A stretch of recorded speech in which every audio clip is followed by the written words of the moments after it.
बिस्मिल्लाहिर्रहमानिर्रहीम, अस्सलाम वालेकुम। मैं हूं नबीला बशीर और मैं आपको गौर पब्लिशर्स में खुशामदीद कहती हूं।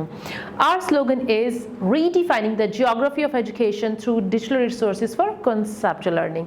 डियर स्टूडेंट्स, इस वीडियो में हम गौहर स्किल अप सीरीज़ वाक़फ़ियत आमा क्लास 2 का यूनिट 3 यानी एहतराम, इंसाफ और मुआफ़ी कर रहे हैं और इसका लास्ट टॉपिक करने वाले हैं जिसका नाम है इंसाफ करना। तो चलिए शुरू करते हैं। जी बच्चों, तो हमारा टॉपिक है इंसाफ करना और ये दिया गया है हमें पेज नंबर 24 पर।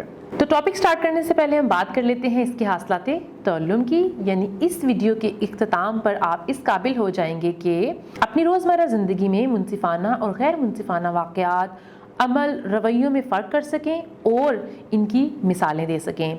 दूसरों के साथ मुनसिफाना बर्ताव करने की ज़िम्मेदारी कबूल करें और अपना रवैया इसके मुताबिक रखें। जब इस बात का सबूत के साथ इदराक हो जाए कि इनका रवैया गैर मुनसिफाना था तो उसे बदल सकें, गैर मुनसिफाना मामलात को मुनसिफाना करने के तरीके पहचान सकें। तो चलिए चलते हैं और शुरू करते हैं। स्कूल में क्रिकेट का सिर्फ एक मैदान था। स्कूल की क्रिकेट की 2 टीमें थीं, एक लड़कों की और एक लड़कियों की। जी हाँ, तो सिचुएशन क्या है कि स्कूल में सिर्फ एक ही ग्राउंड था और कितनी टीमें थीं? 2 टीमें थीं, लड़कियों की और लड़कों की। सिर्फ लड़के ही मैदान में खेलते थे क्योंकि वो हमेशा भागकर वहाँ पहुँच जाते थे। तो अब मुझे सोच के बताएं, क्या ये इंसाफ है? ये इंसाफ नहीं है।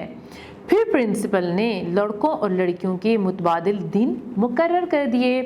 उस्तानी ने तलबा से एक ड्राइंग बनाने का कहा। उन्होंने कहा, जिसकी ड्राइंग सबसे अच्छी होगी मैं उसे इनाम दूंगी। आयशा की ड्राइंग सबसे खूबसूरत थी। इसकी ड्राइंग देखकर उस्तानी ने उसे इनाम में चॉकलेट दी। उस्तानी ने अपना वादा पूरा किया। हमें भी अपनी कही हुई बात पर अमल करना चाहिए। जी बिल्कुल, जैसे कि पिछले वाक़े में क्या हुआ था, इंसाफ किया गया था लड़कों और लड़कियों की टीम के साथ। कैसे? यानी उनको मुतबादिल दिन दे दिए गए थे, जैसे पीर वाले दिन लड़के खेलेंगे, मंगल वाले दिन लड़कियां खेलेंगी, इस अंदाज से।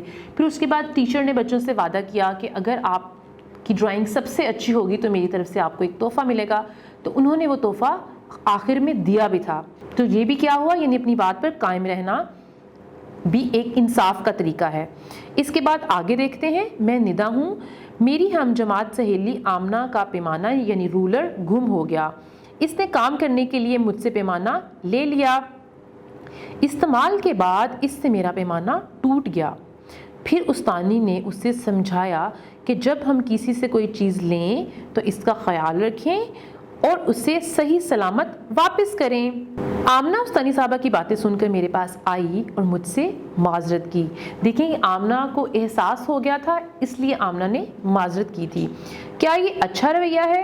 क्या ये मुनसिफाना अमल है? जी हाँ बिल्कुल, ये मुनसिफाना अमल है। मैंने आमना की माजरत कबूल कर ली। ये भी एक अच्छी आदत है, यानी अगर आपसे कोई माजरत कर रहा हो तो हमने उसकी माजरत भी कबूल करनी है, यानी आपको ये अंदाज़ा हो कि वो सच्चे दिल से माजरत कर रहा है। फिर आमना मेरे लिए किताबों की दुकान से नया पैमाना ले आई। जी बिल्कुल, अगर आपसे कोई गलती हो जाए और आप इस अंदाज से भी माफ़ी मांग सकते हैं कि आप उसकी यानी उसका जो नुकसान हुआ है आप उसका अजाला कर दें। ये माजरत करने का अच्छा तरीका है। लेकिन मैंने इससे पैमाना लेने से इनकार कर दिया। मैंने कहा, तुम ये पैमाना अपने पास रखो, मैं नया ख़रीद लूँगी। यानी हो सकता है कि उसके पास इतने सारे पैसे ना हो, उसने बहुत मुश्किल से वो पैमाना ख़रीदा हो, तो इसलिए उसके दोस्त ने क्या कहा कि नहीं, तुम रहने दो, ये पैमाना तुम अपने पास रखो, क्योंकि उसके पास पहले से पैमाना नहीं था। तो ये भी एक अच्छी आदत है, यानी ये भी एक अच्छा अमल है। यानी अगर किसी से गलती हो गई है, वो आपसे माफ़ी मांग रहा है, उसका अजाला कर रहा है या आपको कोई चीज़ उसके बदले में दे रहा है, तो आप उसको माफ़ भी करें और कोशिश करें कि वो चीज़ ना रखें अगर आपको उसकी अशद ज़रूरत नहीं है। जी बच्चों, इस वीडियो में हमने सीखा है इंसाफ करने के बारे में। तो उसमें मुख्तलिफ वाक़यात थे जिसमें हमने ये सीखा कि इंसाफ कैसे किया जाता है और मुख्तलिफ सिचुएशंस में हमने क्या करना होता है। तो मैं उम्मीद करती हूँ कि आप भी अपनी ज़िंदगी में, यानी अपनी असल और हकीकी ज़िंदगी में दूसरों के साथ इंसाफ का मामला रखने की कोशिश करेंगे। इंसाफ का मामला कैसे रखा जा सकता है? यानी जो भी चीज़ें होती हैं उनके कुछ ना कुछ اصول ہوتے ہیں تو ہم نے ان کو بس فالو کرنا ہوتا ہے. اس کے ذریعے ہم دوسروں کی مدد بھی کر سکتے ہیں, دوسروں کی عزت بھی کر سکتے ہیں اور انصاف بھی کر سکتے ہیں. ویڈیو دیکھنے کا بہت شکریہ. اپنا بہت سا خیال رکھیے گا. اللہ حافظ.